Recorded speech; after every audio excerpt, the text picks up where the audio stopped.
Welcome to this event, which has been jointly organized by the Royal Town Planning Institute, RTPI, the Commonwealth Women in Planning, CWIP, and International Society of City and Regional Planners, ISOCARP. And the event is to celebrate women in leadership in the planning profession. I would like to ask that you please use the chat function to say "I" and tell us where you are joining from. Please also note that the event will be recorded, and I will now, introduce myself and just explain briefly the content of the session. So after the welcome and introduction from the co-organizers, then Hope, who is my co-chair, will then take the panelists through their session.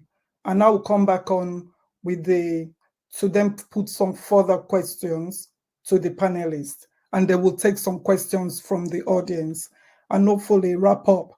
And we are intending to finish at 2 o'clock. That's 2 o'clock GMT. And we are aware that we have got people joining us from all over the world. And so I'd like to say, please, do put down where you are coming from. I can see we've got someone from Zimbabwe. We have someone from the UK, so welcome. Please continue to post your location so that we know where you've logged in from. My name is Helen Fadipe, and I'm the Vice President of the Royal Town Planning Institute. And as I've said already, myself and Hope Magidimisha-Chipungu, we will be co-chairing this event. And you will shortly hear from the co-organizers, Elisabeth Belpaire from ISOCARP and Pinnock from the Commonwealth Women in Planning. The Royal Town Planning Institute is an international professional body for planners, and it has over 27,000 members in over 88 countries. The RTPI promotes the worldwide value of planning and its role in shaping a sustainable future. The RTPI is committed to creating a diverse and inclusive profession. We are fully committed to this year's International Women's Theme of investing in women, and especially women in planning. We are delighted that this year, 2024, sees an all-female presidential team for the very first time. This is also noteworthy because the first female president of the Institute, which is well over 100 years old, was elected exactly 50 years ago. In the UK last year, the RTPI State of the Profession report revealed that gender parity was achieved among professionals under the age of 42. And amongst student members, there were slightly more women than men. This contrasts with many places in the world where women are underrepresented, and we need to continue our efforts globally to ensure long-lasting progress. And this can only be achieved through effective collaboration and partnership with other organizations. And we hope that this event will be an opportunity to inspire and encourage fellow women planners. And also it will serve as an opportunity to shine the light on the unique contribution that women make to cities and the communities that we serve. I will now hand over to Elisabeth Belpaire, who is the next president of ISOCARP, for our welcome address. Thank you. Thank you, Helen. Also, many thanks to everyone for participating in what I think is a unique collaborative event of sharing experiences. We all know that multiple crises affect our planet and all our societies, and that planning is more and more emerging or being understood as a critical tool to address this, and also that women in planning are vital to address this. So women in leadership will be a very critical role for the benefit of our society and the planet from now and the future. Where we want to celebrate women leadership and planning, listen to their authentic journeys, and have a genuine discussion. This is what this joint webinar will bring. And this year we decided also to focus on women leaders in planning of countries that are usually too much underrepresented. So we will hear from voices from Jamaica to South Africa to the Philippines and different countries in between. I'd like to thank many of my colleagues in RTPI and the Commonwealth Association of Planning, particularly Women in Planning, and also my colleagues of ISOCARP Women in Planning for the collaboration on this joint event. This is a way to really carry a stronger voice. I'd like to say a few words about ISOCARP for those who don't know. So we were founded in 1965 as the International Society of City and Regional Planners, and we are dedicated to advancing the field of urban and regional planning globally.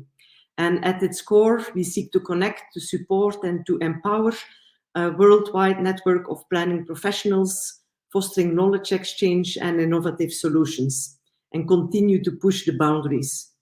We have a wonderful diverse membership exceeding 800 plus individual and institutional members, and from over 90 countries worldwide.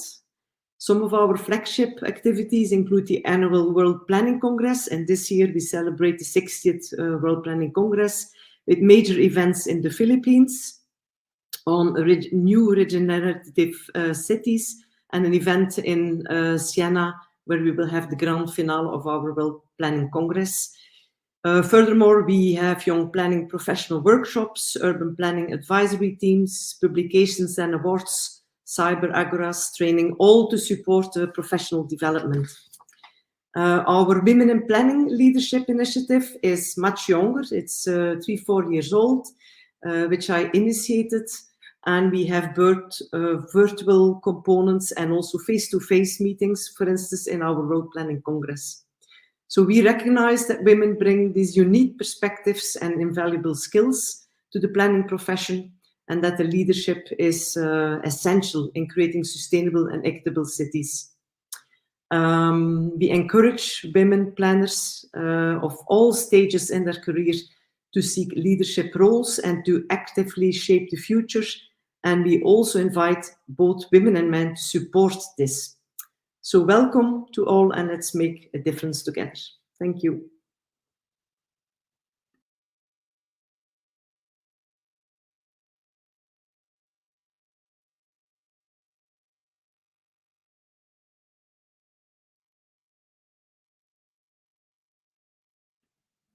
Okay, I'd like to invite, Elder Pinnock, please. Elder, okay, thank you. Hi, good morning from Jamaica. My name is Heather Pinnock, and I'm co-chair of the Commonwealth Women in Planning Network. The Commonwealth Women in Planning Network is a support team as part of the Commonwealth Association of Planners, and we're dedicating to giving a gender-based lens to which we can examine the built environment and advance the sustainable development goals, and in general, support women in the planning profession. We work in two main areas. The first is to support, encourage, and promote the role of women in shaping our built environment in every form. And the second is the impact of design on women's safety, prosperity, and empowerment. So we're recognizing that not only is it important for women to be a part of the planning profession, but that all planners give thought to how women and girls experience the built environment and how we can make the world better that way. So on behalf of the Commonwealth Women in Planning Network, thank you for joining us. Happy Commonwealth Day. Today is Commonwealth Day. And please join us, the Commonwealth Women in Planning Network. We are on LinkedIn, Twitter, and Facebook. And we are very much interested in engaging all women in the planning field, and in particular, our professional colleagues. Thank you. Thank you. And over to you. Oh, thank you. Good morning and good afternoon, good evening, depending on where you are. You are welcome to this event. Before perhaps I can utter any word, I thought maybe I need to start off by saying this. It is with great sadness, heavy heart, to learn about the passing of Patsi Haile. For those of you who have worked with Patsi Haile or who have read her work, you will agree with me that she was indeed an advocate for women in planning, but also a brilliant scholar, a great writer, and she advocates without any fear the issues around women in planning and the participatory approach. Of course, that's not the end of it.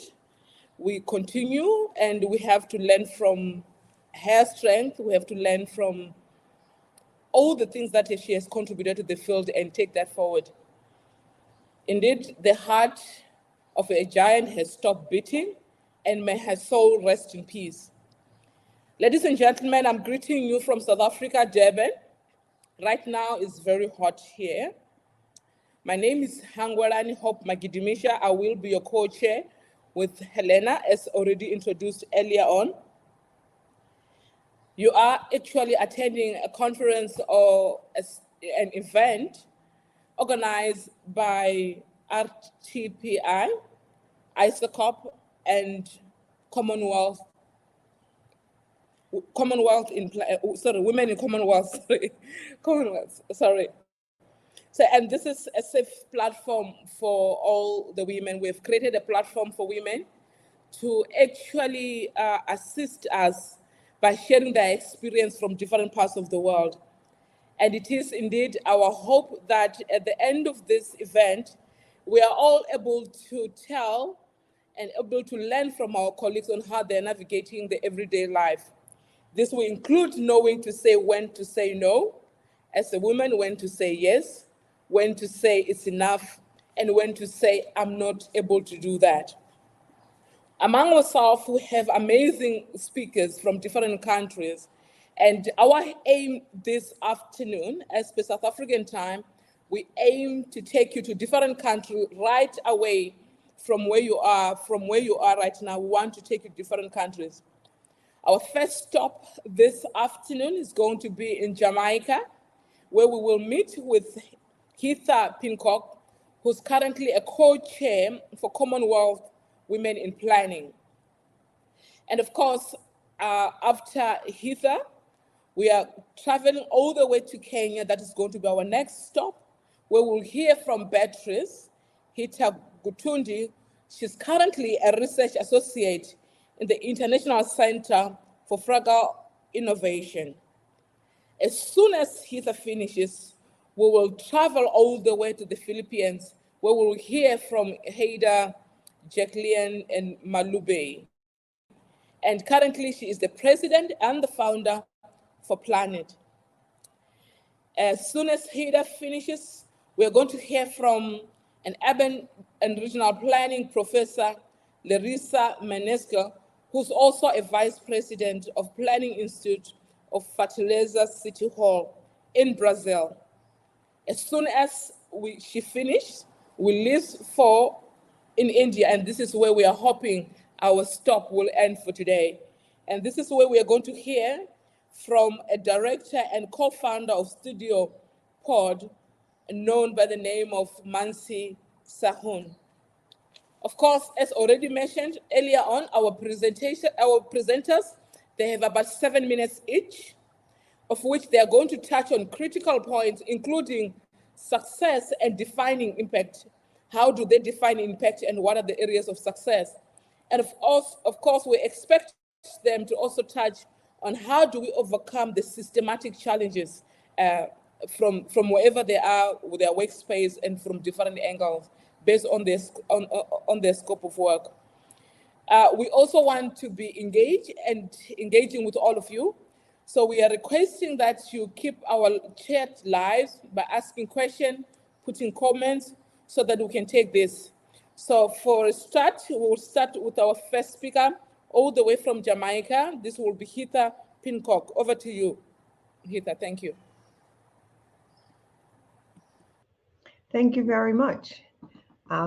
Again, hi, I'm Heather Pinnock, and I am from Jamaica.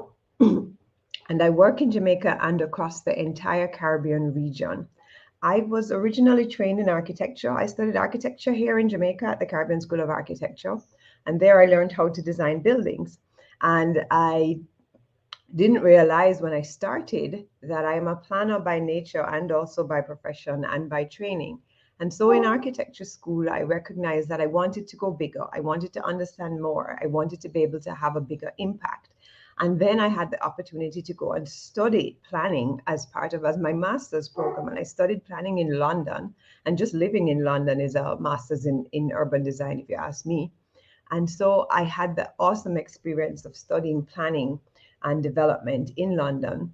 And that led me into the world of housing, really. And I spent a good part of my life, maybe about 10 years of my working profession, working in housing, and in particular in affordable housing, and understanding how housing is such a large element of planning, and how the decisions that happen around where housing is located, how housing is done, how that shapes our world. And that's really what drove me further and further into the planning field. And so I began to be particularly interested in how we shape our, not just housing and housing estates, but how we shape our cities, how we shape our regions, and how we shape our world.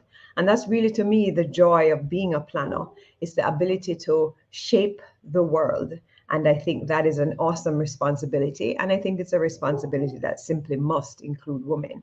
The second part of planning that I really enjoy and I think is so important is the ability to look into the future. We are people who can see and envision things that others can't see. And it's something I did not recognize when I was younger, that not everyone can see the world and see into the future and see what things could be in the way that I can. And so what I thought everybody had, I now recognize to be a special skill, and a skill that I share with you, the other women in planning. And I think it's so important that we recognize that we have a special skill, and that our special skill is what drives us together in our cities, in our towns, in our countries, in our regions, and in our world, and what we can do to shape that. Now, one of the great opportunities I've had is I served as the head of Jamaica's largest real estate management and development company, the Urban Development Corporation. It's a large government entity. We had about 1,200 staff, and we worked all across the island. And it was very important to me that we focus on how we can make a difference. And so it was a large and important role in the government of Jamaica. And in fact, very often when I went to meetings with other government heads, other heads of agencies and heads of entities, I would often be the only woman or one of two women in the room. And I realized how important it was for me to speak up, how important it was for me to say what I thought was important, what I knew to be important, both in terms of planning and planning needs, and the long-term vision required for planning, and also for the role of women in that. And I will tell a very short story. When I just started at the Urban Development Corporation, on my first weekend, we had an incident where a body of a woman was found at one of the public beaches that we managed. I remember going and feeling so sad. The public beach was not in the best condition. And I thought, what is it that we could do to have protected this woman and to save her and to make the situation, what could I do as a planner to make this better? And during my time at the Urban Development Corporation, one of the main projects that I championed was a project around public space. And public space is one of the things that I have been looking at extensively throughout my career. And so that parcel of land where I had that heartbreak at the start of my tenure as the head of the Urban Development Corporation, during my time, we did an important project to bring a public park, a free public park, to the city of Montego Bay. That's not the city where I live, but it's another city in Jamaica. And we brought a public park, and it's one of the last things I did before I left. And I remember going back to that same location where that woman had died, and there were hundreds of people, including hundreds of women and children, playing in that park, playing on the beach. And I remember thinking about it. And even now when I pass that park or visit the park, I think, and I remember that lady. And I think how important it is that we make important decisions. We make guided planning decisions about how we shape our world and how important that is for us to do. And now I work with UN Women as an advisor, a planning advisor for UN Women across the Caribbean, looking at very specifically at public space and how public space is used, can be developed across our region, how it can improve the lives of everyone. Again, that's one of the delights of doing planning. What we do is not for any individual, but instead for everyone in the society. And these are the things that keep me going. And I'm very proud of the work that I do. And I try very hard to encourage others to join me in this work. And that's what has brought me to the place of being the co-chair of the Commonwealth Women in Planning Network, which is how I am here today to share with you. Thank you for hearing my initial story, and I will join you again in the panel discussion. Thank you. Thank you very much, Heather, for great insight. We will move straight away to Kenya, where we'll hear from Beatrice. Over to you, Beatrice. Thank you, everybody, and welcome to this celebration of the Women in Planning. My name is Beatrice Hati. I think my introduction has been done quite well. I possibly am the youngest among the panelists that you see there, which is a great delight because I sit here or stand here representing the young generation of urban change makers. So today I would like to take you through my journey, which is about, I'll just take you through a reflection of about 10 years, a decade of my practice. And I will go in and out of the various positionalities I've had as a practitioner, as a researcher, as an activist, and now as a academic. And these are terminologies I'll explain as I go on. Just to give you a bit of a background into who I am trained as an urban planner. That is under my undergraduate training. I trained here in Nairobi, Kenya. And immediately after that, I dove in straight into practiced for about 2 years, and realized a couple of gaps in there, which led me to my master's program, which was also about urban development and management. I went back into practice again after my master's. And again, in practice, I also saw gaps and realized I have to go back into academia. So right now, I'm doing my PhD at Erasmus University, Netherlands, also focusing on development studies and issues related to that. Then again, I'm 2 years into the PhD and I realize academics is not everything. So now I'm back again into practice. And I'll take you just through my experience to understand why it has been very important for me to take those different positionalities, and you'll be able to see through that. So through this trajectory that I'll take you through, I will show you how I'm trying to evolve towards more emancipatory processes of planning. And I think I mentioned earlier on, after my training, I immediately went to practice. And therein, I quickly realized that we follow a very conventional process of planning, which is good and a bad thing in its own right. And it's good in that our conventional planning toolkits try and shape how our cities look like. But at the same time, I realized that the traditional urban planning toolkit does not work for the urban marginalized, who are the most actually in our cities. So then quickly I started realizing that this system really marginalizes the people that cities should be focusing on. And just to give you a context, in most African cities, we have over 65% of the population living in informal settlements. And this is the field that I dove into. This is the field that I dove into immediately I got into my planning practice.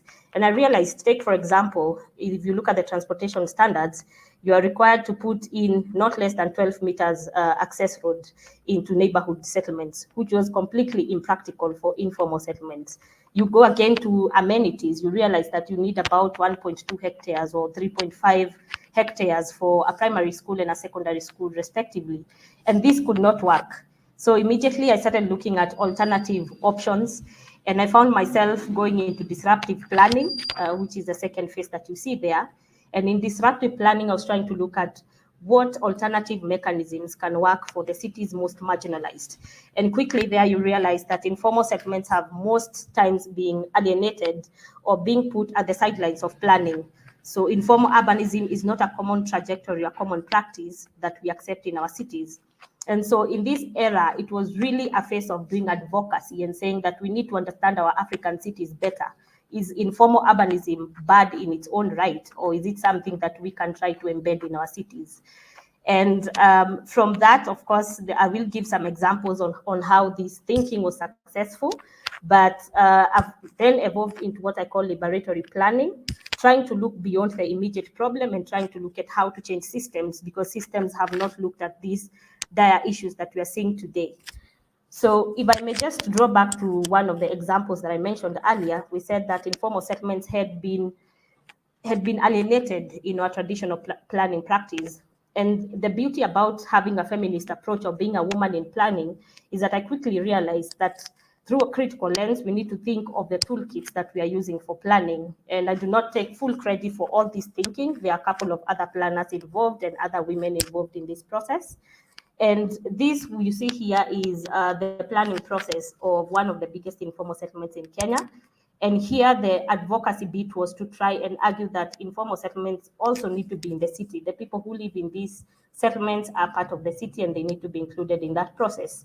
And so the discussions around here led to the formulation of a people-led plan, which is what you see on the bottom right on your screen.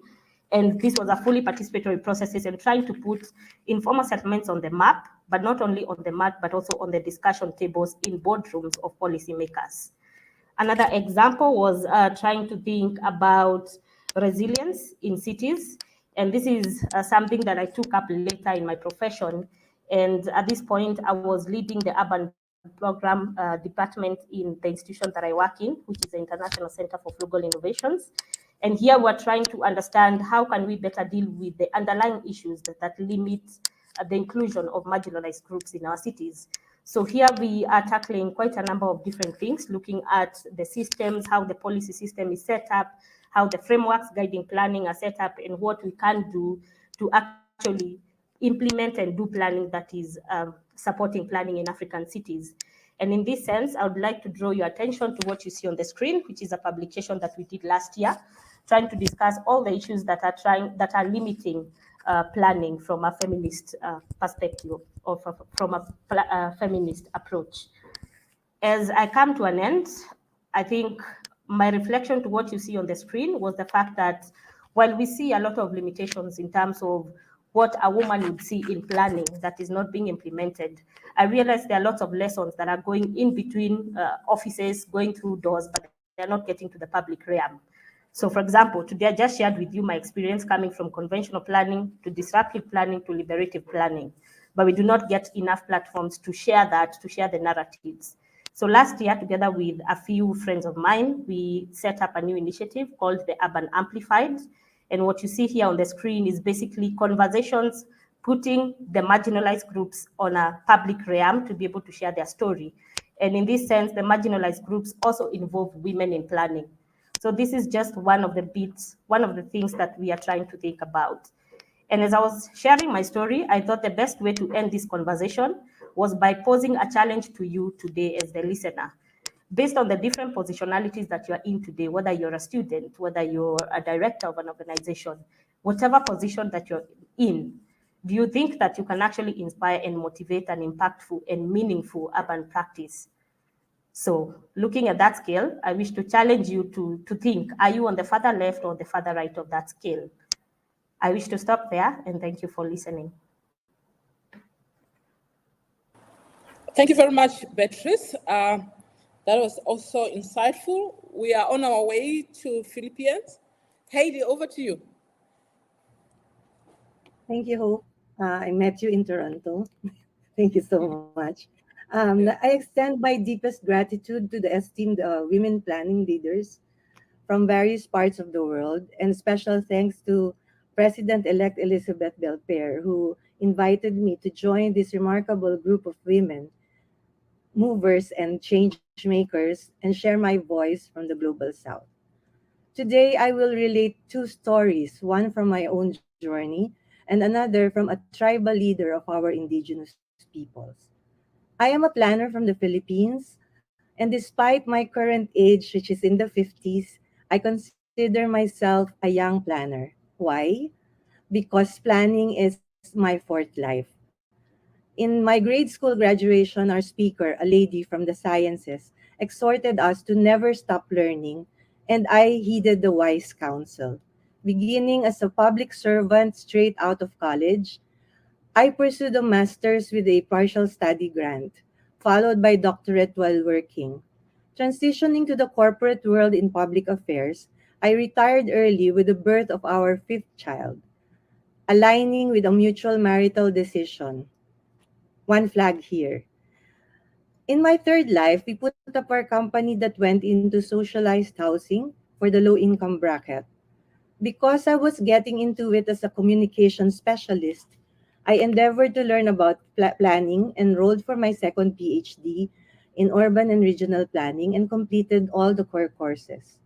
I went into academia both to teach and to study. I would fetch all our six kids from school and bring them with me to my evening classes in the university. They did their homework in the family van as they waited.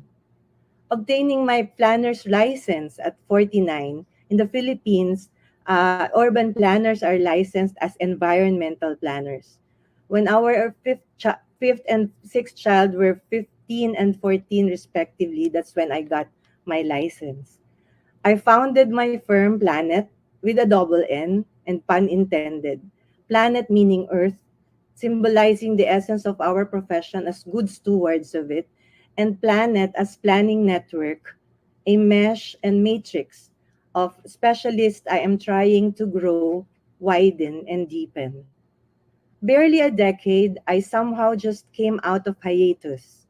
Rather than considering that period as hibernation, I likened it to the slow growth germination of the bamboo. I think that's the next slide. And where all the blossoming got stored, somewhere in my core, those years when I chose a career speed reduction. The first year, he sleeps. The second year, he creeps. And the third year, he grows and weeps. So our diverse projects span comprehensive land use and water use planning, resources management, adaptive reuse, in-city relocation consulting, transport planning, and designing green facilities like our experience for a green hospital.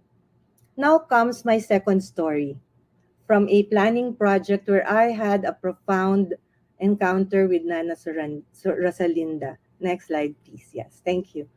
The tribal leader of our indigenous peoples. They are called the Dumagats. In our language, this means of the seas. Semi-nomadic people living off of the earth and of the seas. I was asked to head the expedition for the assessment of the coastal water quality and marine biodiversity of Lamon Bay. I wish to point out that the Philippines consists of 7,107 islands, and we are the center of the marine biodiversity. And on this note, I would like to invite everyone to come to the Philippines for the 60th World Planning Congress this September by ISOCARP. So, a marine biologist from Tel Aviv University did the underwater assessments, guided by our Dumagats. Though I took a diving course years before that, it was decided that only the males would do the dive. Red flag here. Bottom line finding, that area of Lamon Bay was still okay, but we recommended constant and serious monitoring to ensure continued health and growth of endemic and other species.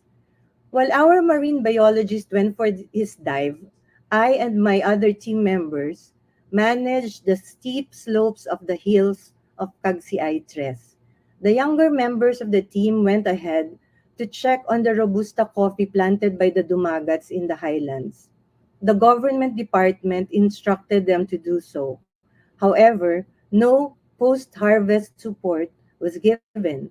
We thus recommended follow-through consisting of full technical and marketing assistance. I noticed Nana Rosalinda with her machete. We call it bolo, the all-around tool and weapon in these parts. She was carving the soil. I asked her what she was doing. She said, I'm carving out stair steps so the young ones would have an easier and less precarious time going down. It was just a very natural response and initiative, automatic, almost by reflex. She just simply did it. I took that profound lesson to heart. Her quiet example taught me the profound lesson of empathy, a key trait that effective leaders connecting with the needs of their communities. Beyond these stories, both of us were mothers, were women, considered leading in some ways, notwithstanding the size of our cohorts. I cross checked for pain points and common challenges faced by planners like me and women like us: gender, implicit or unconscious bias, double standards, stereotypes, expectations. I was unable to perform the underwater assessment even as I was head of the expedition because I was typecast and was not expected to do so. It was automatically assumed that I did not know how to dive. Given the limited time in that remote and quite frankly dangerous area, I opted not to assert myself and just maximized our time by dividing the work and taking on the hinterland part, the equally uh, important part of the task. While acknowledging potential challenges like limited access to networks, workplace culture, and recognition bias, I feel fortunate not to have personally experienced them. In my firm, we embrace gender bias. This is bias for women, creating an environment where women empower women. Yes, at the cusp of half a century in age, I boldly founded my own firm. Age is a challenge, but women can choose to overcome it.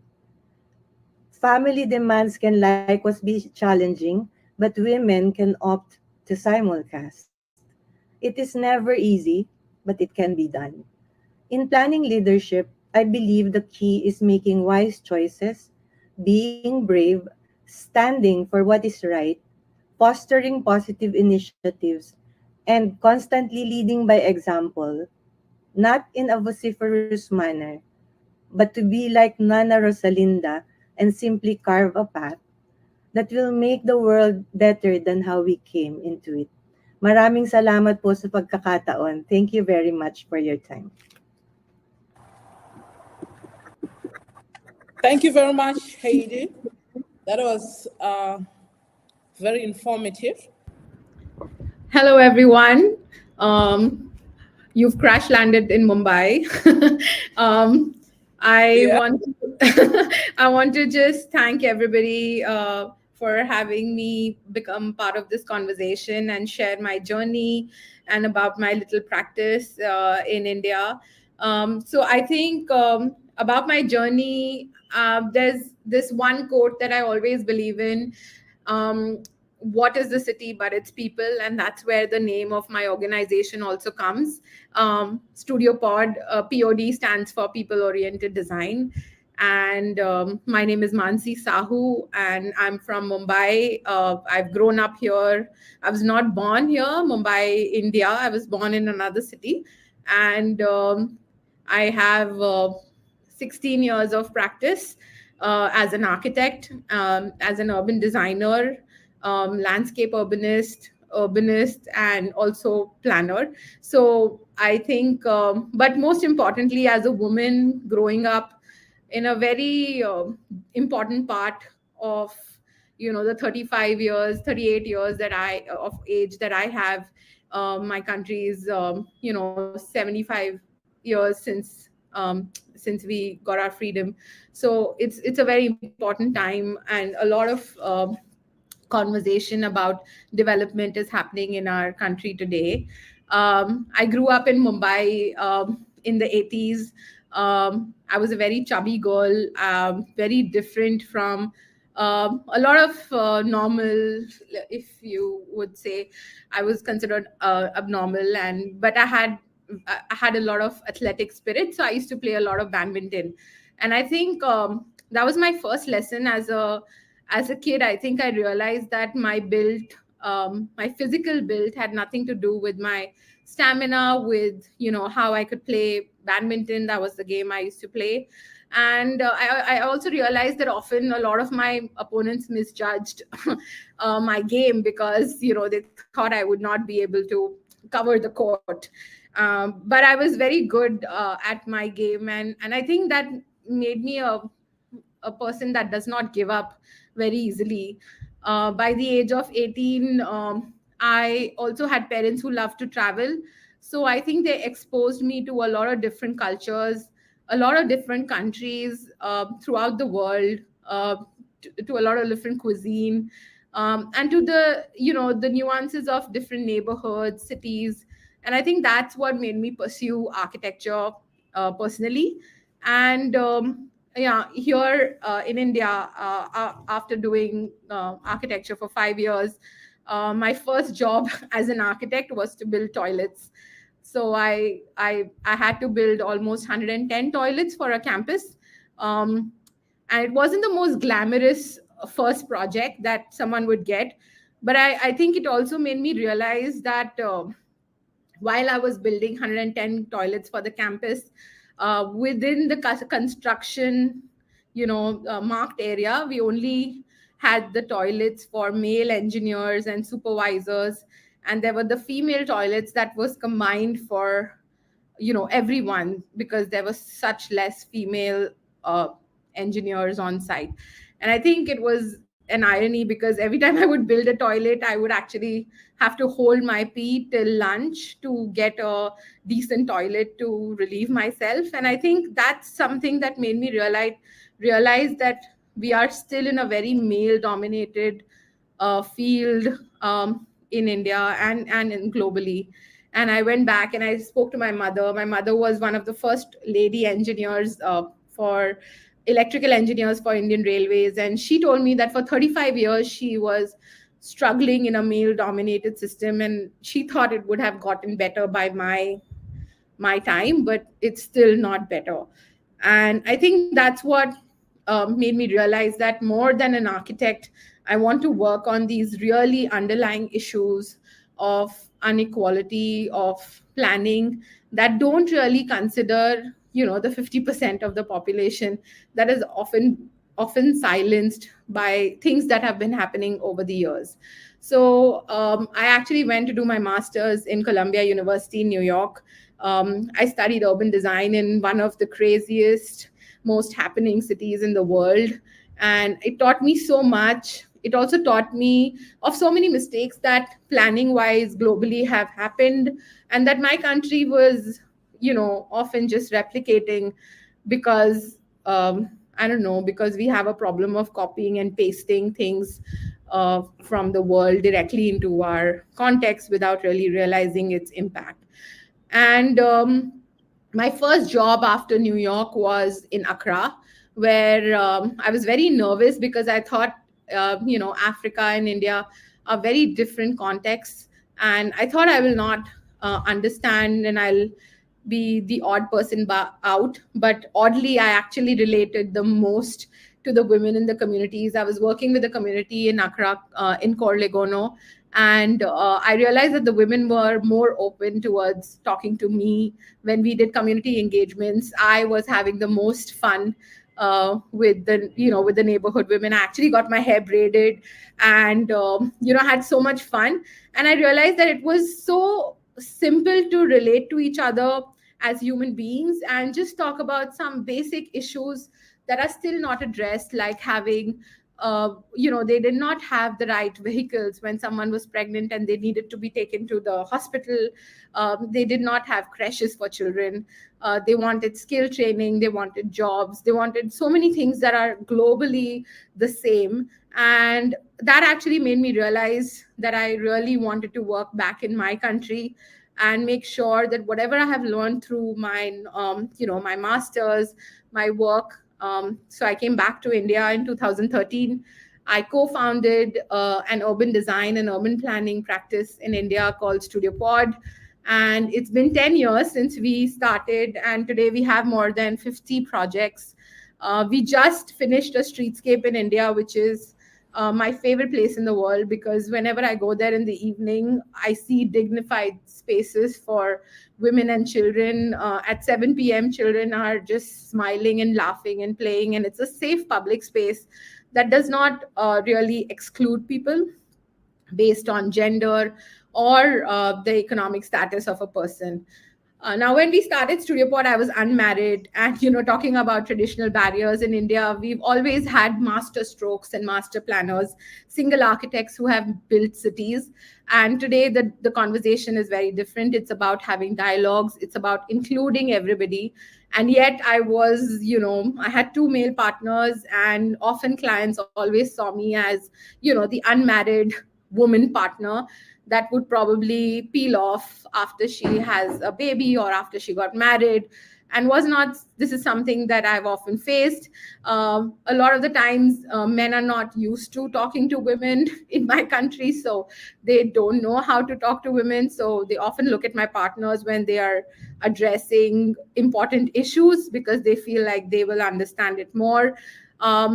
But I think the one thing that I've also realized is that even though I was the youngest architect, urban planner, urban designer in a lot of important conversations when we were doing projects as part of USTDA, as part of smart cities and different projects, I realized the fact that I was present there and I could simply blatantly talk about some very important and very common sense issues actually helped for a lot of projects.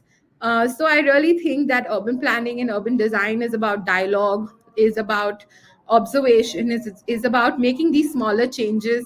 And the more people we have on the table that have different perspectives, have different histories, the more interesting the conversation will be, and the more interesting the outcome will be.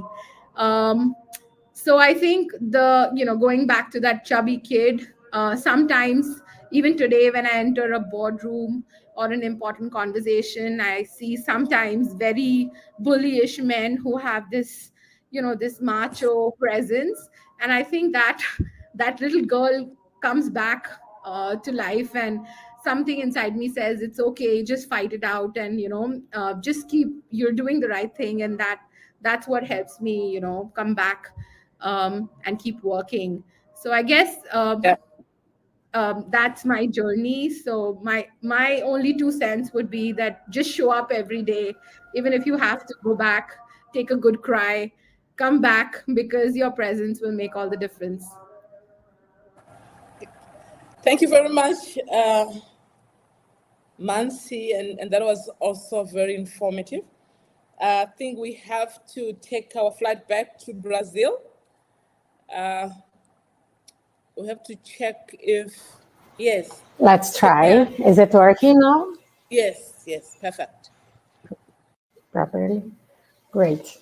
So first of all, I would like to thank you everyone to be here learning a lot with the other experiences, and also to share a little bit about my perspective in different levels, personal level and institutional level and regional level as well. I've been studying architecture and urban planning, and afterwards I had the opportunity to go further on urban management in Berlin, where I could meet a lot of people from Global South as me, because my course was addressed for the developing countries. So I learned a lot, and I had the opportunity to get to know, to visit, and to do practices in other realities similar of my reality, as I could spend some months in Bangladesh, in Cambodia, and so on. To be here just to talk a little bit about my background and my trajectory, I was asked about the meaning of success for urban planners on leadership.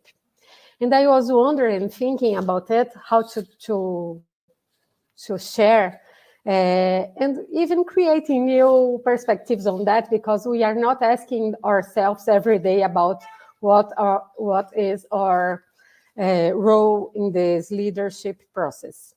The first point that I realized is that being a leader in urban planning is very different of being a leader in a private company who is not leading with the city.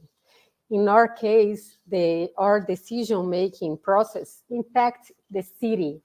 And in my case, personally, my decision-making process impacts in the fourth biggest city in Brazil, where are living 2.4 million of inhabitants who leads with the extreme inequality day by day.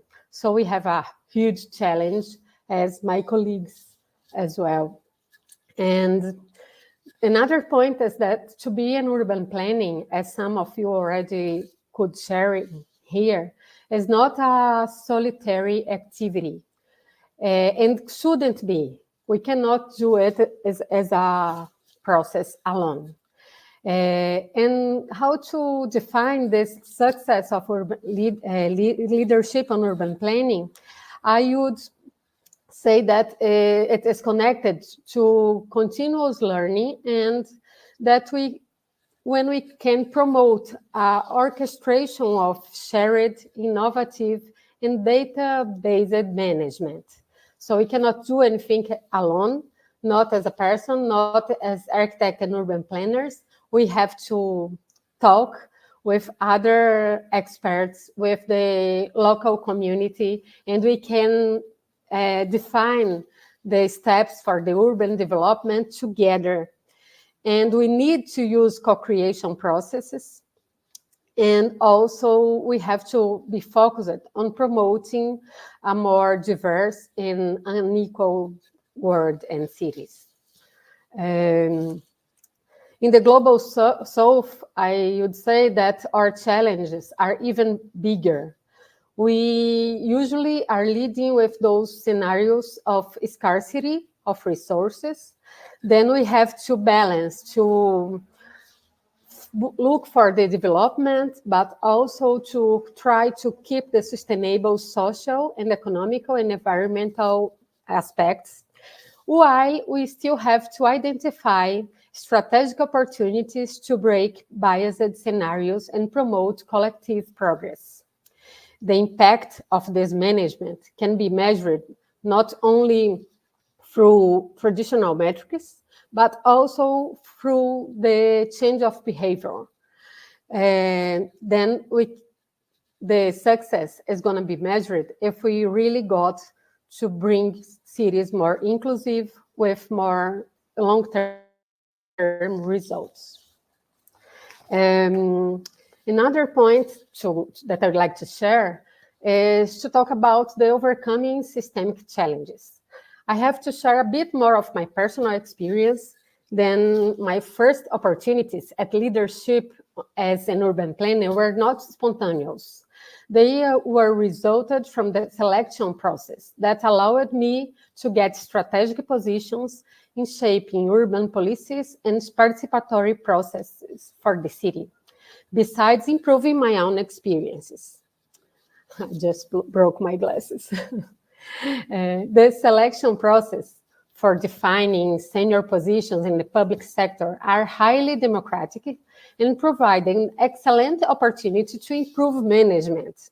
But unfortunately, this selection process do not always happen.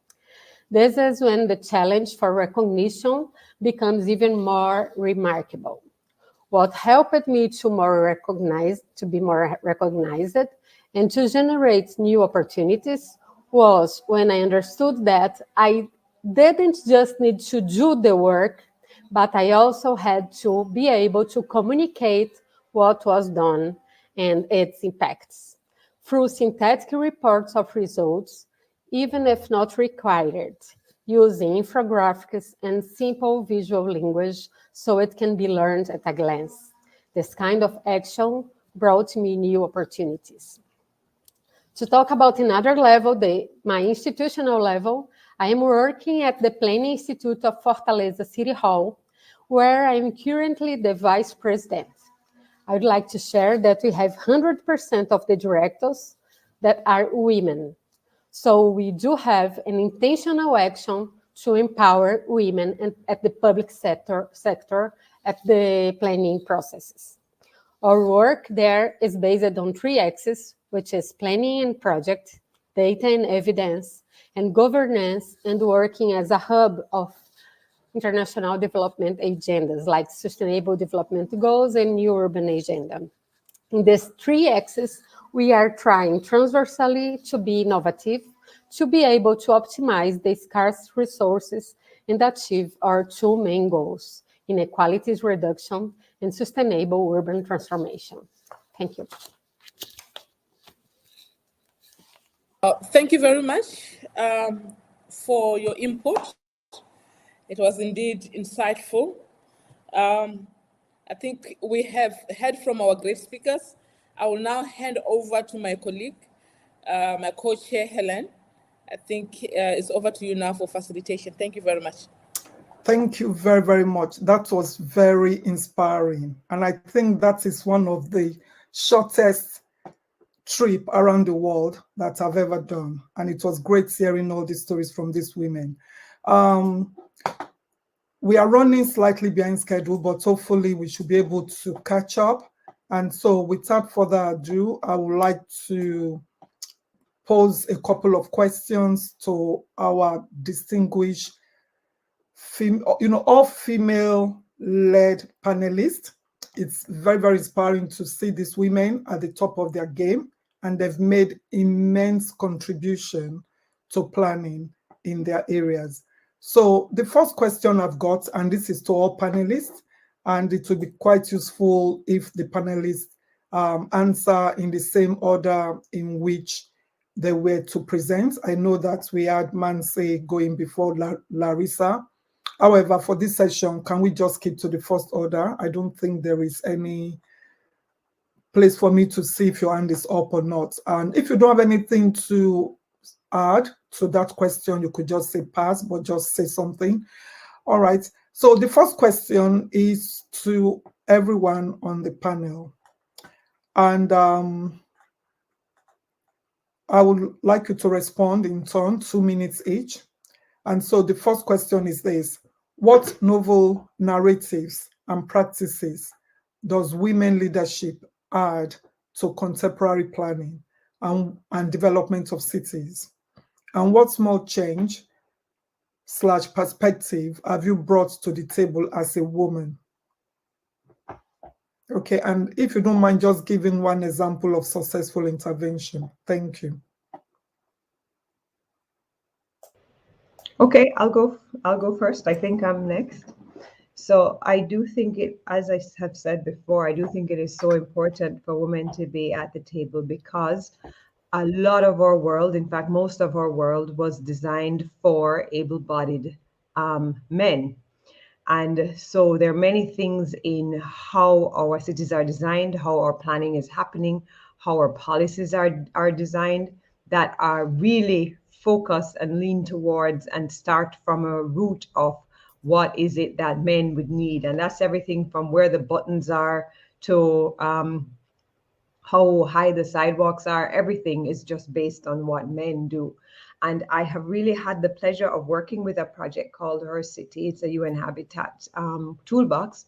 And that's one of the tools we have used across the Caribbean in looking at the resilience planning in across the region. And it has been so important in using the girl child as an example of the most vulnerable in our society, and how if we plan for the girl child, including not only the physical space, but the spaces that would make her feel safe, not intimidated, nowhere where there are dark corners. Those are the kinds of things that I am very proud to have been able to bring to our planning function here in Jamaica and actually across the entire Caribbean as an important way of relooking at the world, of looking at the world that's not only from the point of view of an adult male, but how do the rest of us experience the world.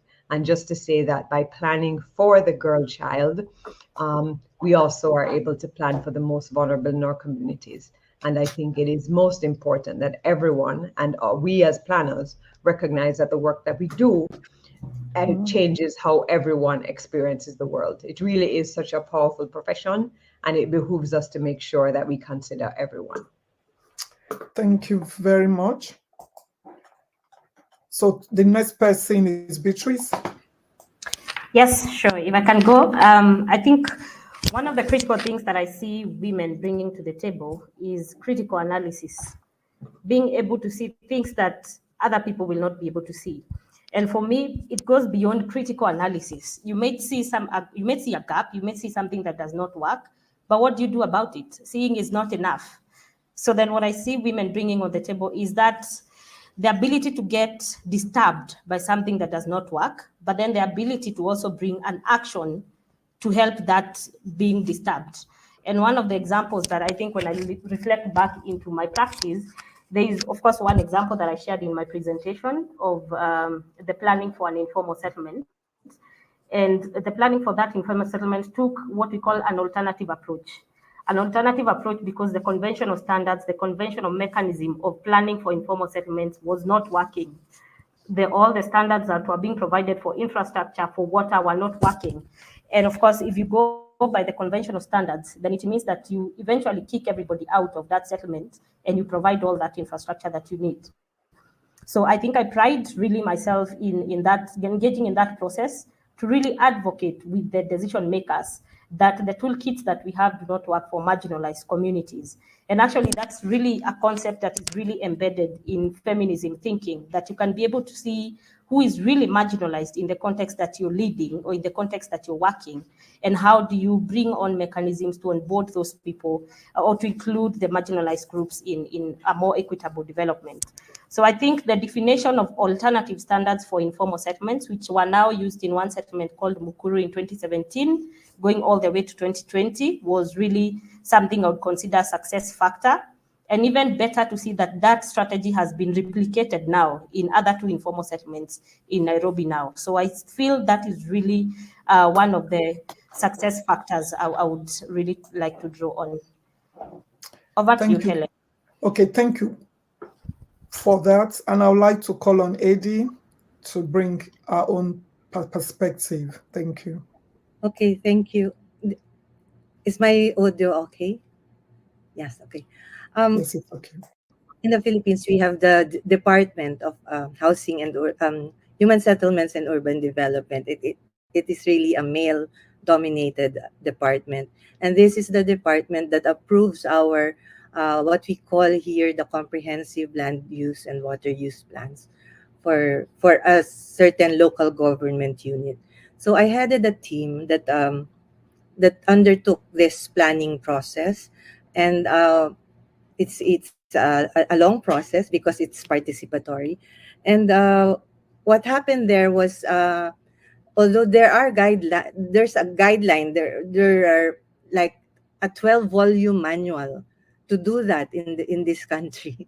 I said this could actually be simplified because some of the things that are there are not necessary, because there are those that you need just to focus on the uniqueness of a place, for example, where you and in some other ways there are standards that you just apply to places, right? So they had wanted us to just follow all the 12 volumes of them. So I'm going to ask Larissa, if you don't mind just coming in, and then we can always go back to AD. Okay, thank you. We are trying to develop gender-centered methods of planning here in Fortaleza, what we are calling experimental microurbanism. The proposal is to do a very small, very good experience and have the city as a lab, as a laboratory.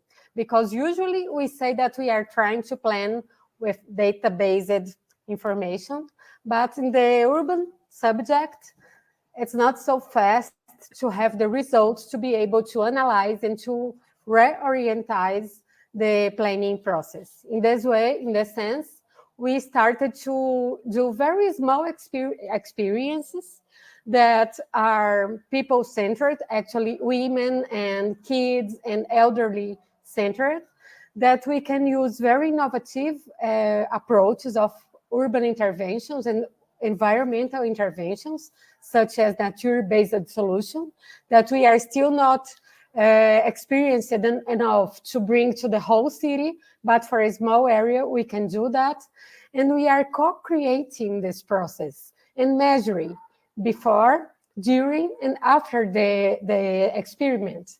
And also having some control areas where we can see how does it work in other areas with similar context and no intervention, and also with conventional intervention, not innovative intervention. So we are experimenting it in the city, registering to try to create manuals, tutorials to the new urban planners that are coming to the municipality, in order that they are able to keep the lenses on the gender issue as well, without forgetting it. We are trying to institutionalize it, the urbanism feminist.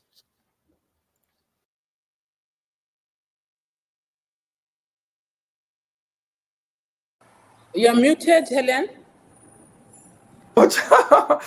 Thanks for that. I think the last person for that question is Mansi, and then we will take the second round. Yeah. Okay, thank you. Thank you. So I think a lot of good points have already been covered. And for me specifically, public realm has been a place of interest.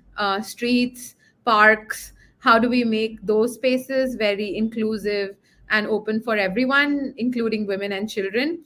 And I think one thing that we have learned is while we're doing planning, policies, guidelines, edge conditions at a bird's eye level, the intervention at the human scale level, the ground floor, the compound wall, the edge of the park, and sometimes even the kind of things inside the park. Because in India, a lot of parks are just designed for, as they grow up, mostly men and boys, and a lot of girls don't play and often don't find enough games to play in parks. We have cricket, we have football, and they're often male dominated. So the idea of including not just different genders, but also different sports has been something that I've been trying to do in a lot of public space projects that we're doing. Making streets safer, making them more lively, adding retail spaces, adding lights. Something as simple as lights has been a struggle for a lot of the cities that we're working with. So I think, that's been a journey that I have been on how do you make places at an eye level safer and more fun for everyone, and especially in the public realm. They shouldn't be boring. They should be fun so that people want to come out on the streets and, meet each other. Thank you very, very much. The next question, I would ask all the panelists to please make it very, very brief, because we need to recover some time. And so please just do that. I'm going to read out the question, and then again, we will start in the same order. So the second question is regarding mentoring the next generation. So beyond professional skill building, what aspects of mentorship do you think are most crucial for empowering women in the early and mid stages of their planning careers? How can we create more effective networks, not just connections, but for sustained support? And the first question, and that question again goes to all the panelists, and starting with Heather. Thank you. Thank you. Well, networking is very important. And of course, today I am here as part of the Commonwealth Women in Planning network, because it is so very important that we find ways to reach each other and support each other. In fact, one of the things I think is most missing, not only in planning, but just in women being professionals, is the lack of ongoing support. And like you said, sometimes there's one-off mentorship, but how do we make it a sustaining long-term effect? And the truth is, I do not have a full answer, but I will say that we are trying through the network, and we again encourage you to join the network. It is so important to see other women doing well. It is so important to hear the stories of other women and how they have struggled. It is very important for us, each of us in our little way, to open the door, to lift up, to send the elevator back down. For there are many people who have helped me, and so I try to multiply that and help as many as I can. I remember meeting a senior woman in my profession once who said that a younger person, she had gone through a hard time, and so she thought it was important that the rest of us go through a hard time. And I said, no, it is so important that we clear those barriers, that we make space, because even greater things can come if we remove the blockades. Those of us who have been held back, need to move those barriers so that what will come will be greater than we ever imagined. So again, a plug to say, please join our network as well, particularly on LinkedIn. We try to make it a professional networking area, and I look forward to engaging you. And this session in particular has been an awesome support for that. Thank you.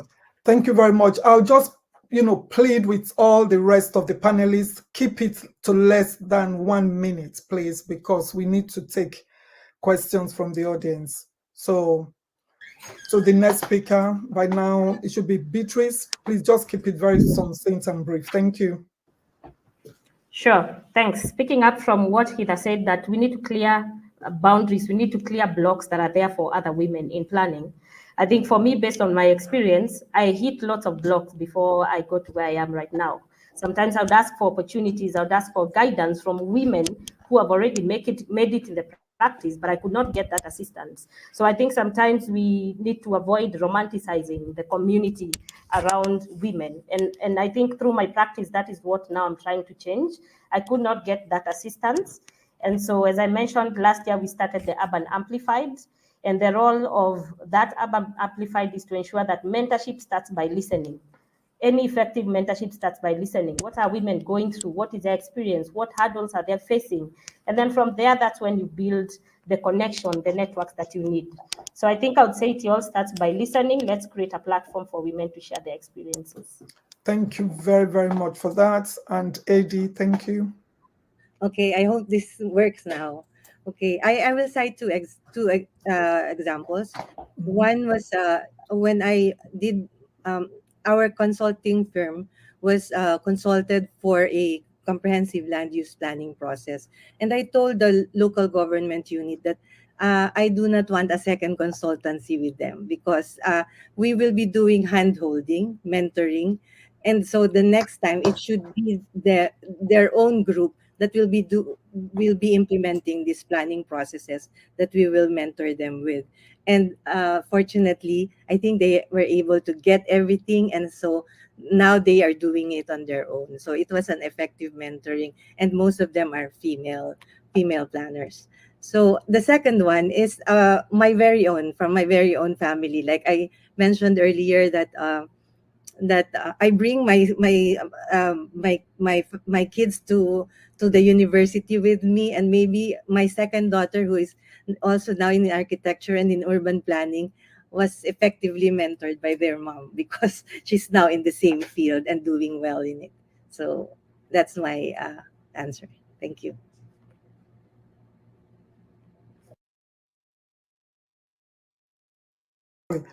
Larissa, I didn't realize I was muted. Larissa, please. Okay, so first of all, I think that nowadays I am full of hope, because I see this new generation much more aware about all those subjects and looking for information. We've lost Larissa. I'm going to have to move on. Larissa, if you can hear me, apologies, I have to move on because we've lost you. So Mansi, can you come on, please? Yes. Yeah. Okay, so I'm going to keep it super short. I think planning with ambition and not prejudice is something I would tell all the women.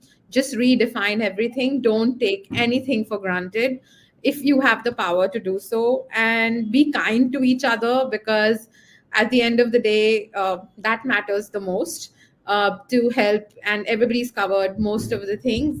The only thing I would say is don't let any other woman quit, because it happens in my country a lot. Educated women quit because of family pressures. So if you see somebody quitting, offer a hand, offer some way to help that person to come back into the profession, because we cannot afford to lose any educated planners to the luxuries of home, I think, because we need to make our cities and world better.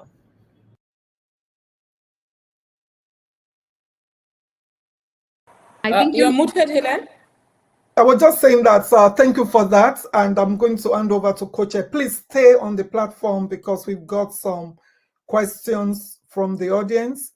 And so it will be good if you can just stay on and then, answer. So I'm going to just close my screen so that it can focus on my Coach. Thank you. Thank you very much, Helen. And thank you, everyone, for your contribution. We have a question there from Olufemi. She's asking what would be, she wants to find out from the panelists, and here I'm just going to ask anyone to answer without any particular order because I'm worried about time. So she's asking, how do you define success in your various leadership? How do you define success? When do you know you are successful? Who wants to take this first? I'm happy to go first, Hope, if that's okay. Okay, it's fine. Yes, success is for me, it's very subjective, right? So it's how you define it and how you see it. And for a long time, I defined success in terms of impacts. How many people do I see lives changing? What communities do I impact? How many people do I work with? How do I see them transitioning in their life? Until then, I came to realize that I also need to be in that success factor. If nothing is changing in terms of my philosophies, my ideologies of development and seeing urbanism in different ways, then for me, that is not success. So I'll summarize that by saying success needs to be outward looking so that you look at the impact you're making to communities, to society, to policy, to the planet, but it also needs to be inward looking so that you focus on what is the meaning that you draw from your practice. Is there meaning? Then that becomes success. Thank you very much. Who wants to try again from the panelists? Can I add? Yes, please. So I think for me, success is a process because failure is a very important part. Because if you learn from your failures, then the next time you're doing it better. So it's important to fail and also learn from it and keep showing up again, because you have a larger vision in mind. So success is a process. I think if you finish whatever you're doing every day, show up the next day with the larger vision, you're successful. And if you keep doing that long enough, you'll reach your goals eventually. Thank you very much. One more person who wants to try this one. How do you define success, Hida? Thank you, Hope. It's Heidi. Okay.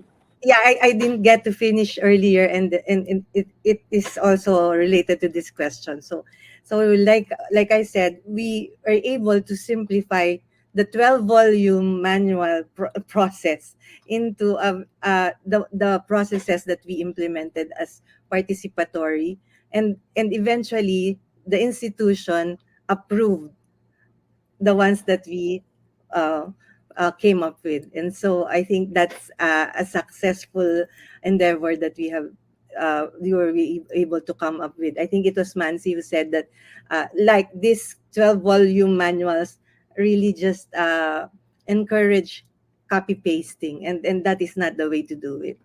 Yes. Thank you very much. Ida, you want to try? I will just kind of echo and build on what Beatrice said, and I think impact is really my mark of success. One of the things that gives me the greatest joy is when I pass a public park or pass a project and I see it being used by people, and that's what we do. We shape the world. So when we see the world being used by people, that's when we know we have a success. And there are many ways to mark that impact, but I will tell you, my heart is full when I see people using the spaces I've created. That's very good. And Larissa? Yes, maybe when we get to change structural behaviors on the society. If I mention one example, we heard that 1% of the land is the ownership of the land is for the female, only 1%. And here in Brazil, since public policies that says that new social housing have to be held by the women, now we are here in Fortaleza already with 30% of women ownership. So it's a way that we can show that strategic measures, strategic public policies can change strategical structures.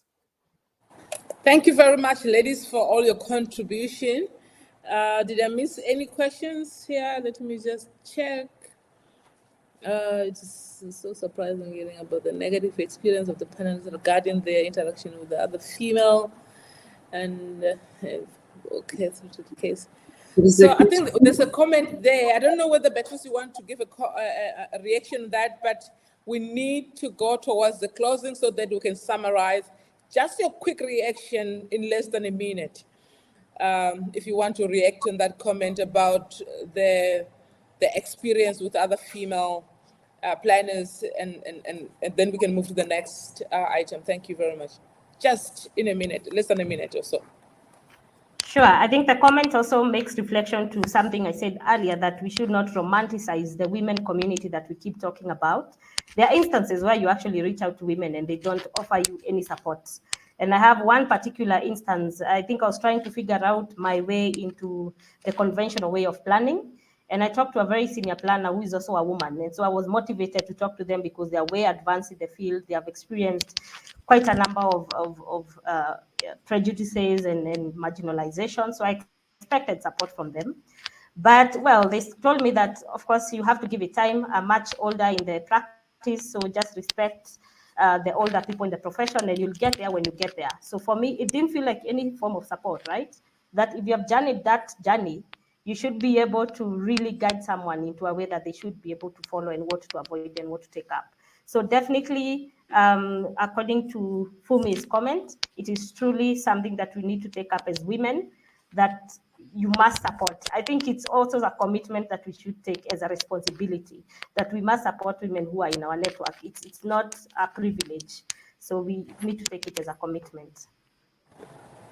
Yeah, thank you very much, ladies, for all your input. I think you have kept us going and you kept us thinking. And as I was sitting here and I'm going towards the end, before I can call my co-chair here to say, what is it that is coming across all five of you? And I find it very interesting that you're all talking about the advocacy for the profession itself. We need to advocate for the profession, and we make sure that everything is quite clear, and make sure that we recruit more. You all spoke about the mentorship.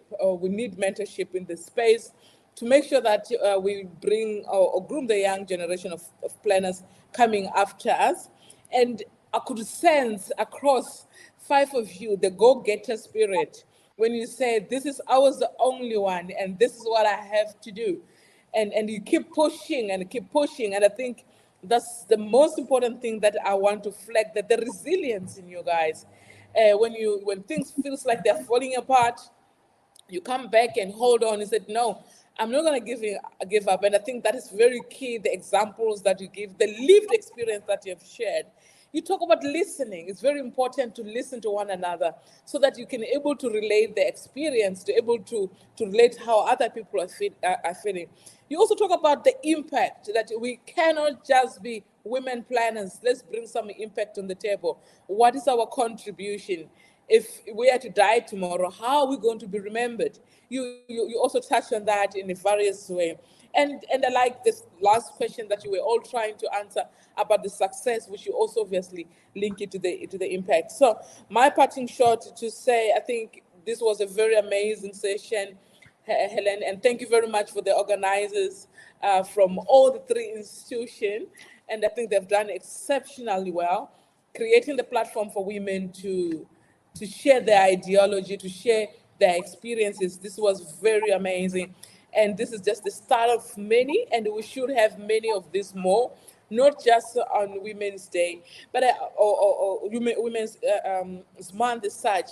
So I just wanted to say we are stronger together. We have to stick together, sisterhood, and thank you very much.